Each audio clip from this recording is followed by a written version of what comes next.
suis monsieur Billot Bruno.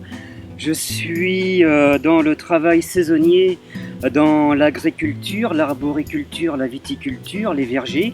Je taille la vigne l'hiver, les cueillettes dans les vergers, tout, le maraîchage.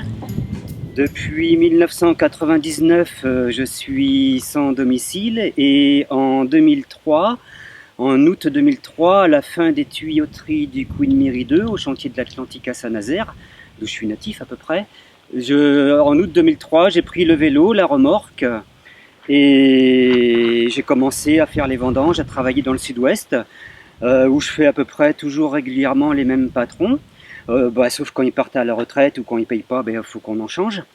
Et bon, dans ce cas-là, le fait d'avoir un habitat mobile, c'est quand même intéressant. Et à partir de 2011, j'ai motorisé, j'ai mis des panneaux solaires avec des moteurs pour la propulsion solaire.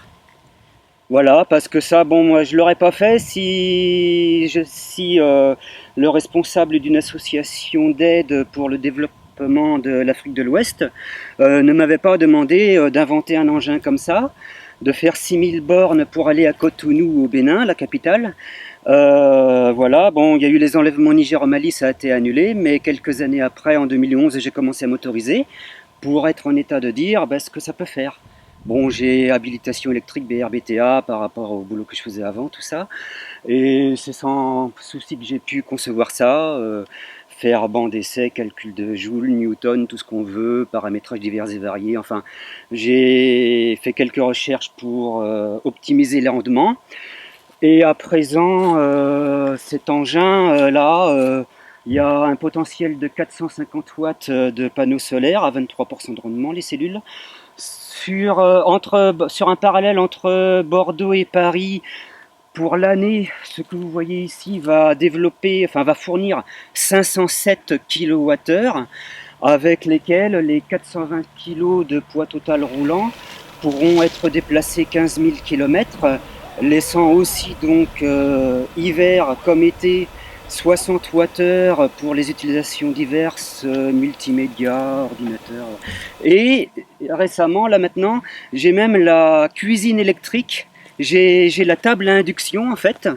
J'ai une table à induction, cafetière inox, cafetière italienne inox à induction, voilà.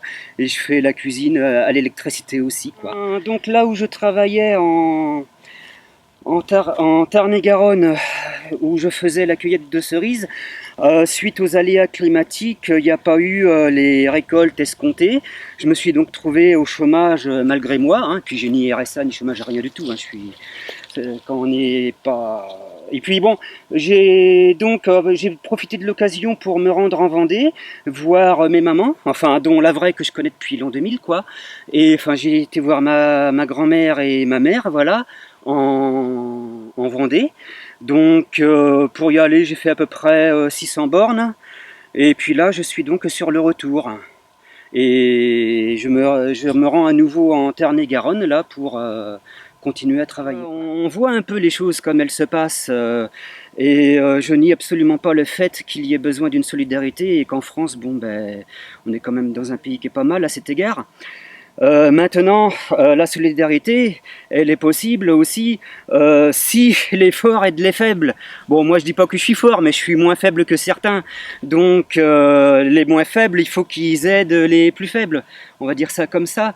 Et la solidarité ne peut fonctionner qu'à partir de ce moment-là, quoi.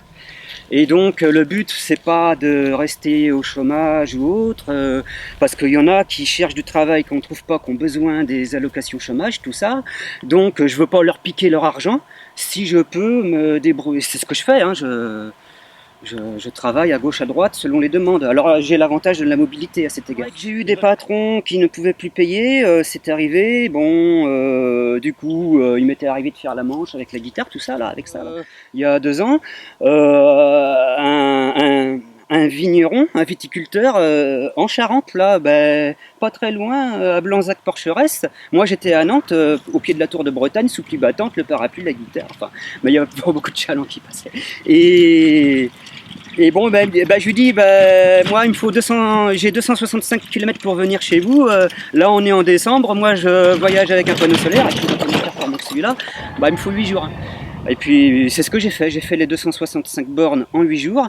Et puis, bon, donc, un patron qui m'a déclaré. La plupart des patrons, si, ils déclarent. Après, faut pas trop faire n'importe quoi. Maintenant, j'ai 53 ans. J'ai eu 53 ans au mois d'avril. Et je pense que maintenant, l'avenir, il est plus derrière que devant. Donc, je vais continuer à faire les saisons, à essayer de gagner de l'argent, à améliorer les performances de mon engin parce que je sais que ça reste grandement perfectible. Hein.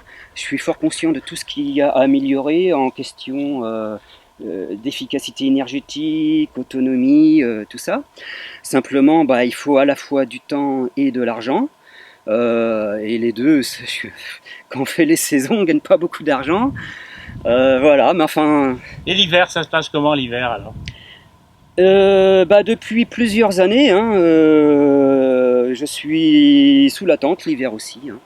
Y a pas de Et même quand je compare à des gens qui sont l'hiver et dans des logements plutôt insalubres avec de l'humidité et puis qui sont malades avec ça, là moi je me sens plus en sécurité dans la tente qui est aérée. Voilà.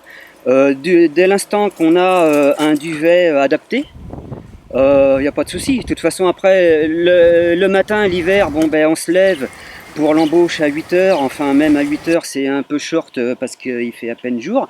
On embauche au moment où il fait le plus froid, l'hiver, pour la taille, avec des températures négatives que même les machines, des fois, ne veulent plus travailler, les systèmes pneumatiques. Et là, je suis pas désavantagé par rapport à mes collègues qui, eux, ont des maisons. Hein, parce qu'ils ont des maisons.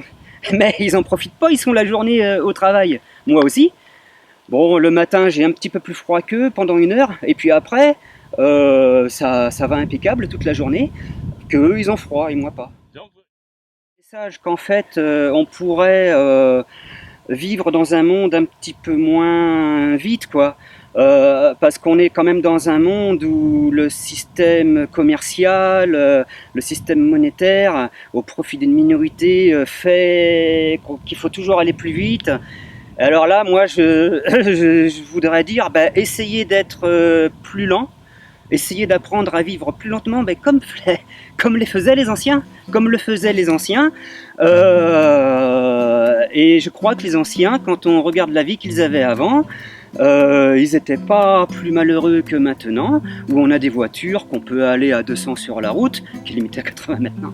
Mais voilà, si on pouvait apprendre à aller moins vite, à relocaliser l'économie, à se contenter de ce que la nature fournit, parce que là, au Super U, ils étaient en train de faire le plein à la pompe à essence. Bon, d'accord, ils en avaient pour 2 minutes. Oui, mais la nature, il faut 45 millions d'années pour faire l'énergie fossile, le pétrole, entre les couches sédimentaires. Il faut attendre 45 millions d'années. Par contre, ça a pris 2-3 heures pour que ça charge, des 40 bornes que j'avais fait avant. Après, je suis reparti. Bon, mais j'ai pris ce que la nature me donnait au moment où elle me le donnait. Et j'apprends à vivre avec ce que la nature me donne au moment où elle le donne. Et comme je vous dis, ça me permet même la cuisine électrique, enfin voilà. Apprendre à vivre avec ce que la nature nous donne, parce que les énergies fossiles, le pétrole, tout ça, il vaut mieux l'économiser, le partager. Si dans 20 ans, ma grand-mère de 93 ans, elle en a 113, dans 20 ans, je serais peut-être content d'avoir une voiture à essence encore pour l'inviter au restaurant. Bon, pas une voiture électrique nucléaire avec les déchets radioactifs qui empoisonnent les générations futures. Hein. Moi, je parle de rester dans un développement durable. Voilà. Voilà, en gros, voilà, apprendre à vivre au rythme de la nature, la respecter pour les générations futures. Parce que si on continue comme on fait, c'est même pas la peine d'avoir des enfants pour les mettre dans une société qui ne sera plus viable. Nos anciens nous ont légué une société qui était viable jusque dans les années 70. Et depuis, c'est parti en vrille par rapport à notre consommation vis-à-vis de ce que la planète peut fournir. Puisque là, d'ailleurs, ce que la planète fournit en 1 an, ça a été atteint au niveau mondial le 1er août. Là. Ce que la Terre met 365 jours pour donner, au 1er août, ça a été consommé. Et ça, c'est au niveau mondial. Et en France, si tout le monde faisait comme les Français, ce serait pire. Donc voilà, moi j'essaye, puisqu'on a des informations, j'agis en fonction. J'ai ni femme ni enfant, qu'est-ce qui m'empêche de le faire? Et je travaille de manière déclarée, j'arrive à vivre. Voilà. Quand un employeur a un logement l'hiver, je suis pas contre. À Blanzac-Porcheresse, d'ailleurs, le viticulteur m'avait proposé un petit mobil-home, voilà. Et puis sinon, voilà. Enfin,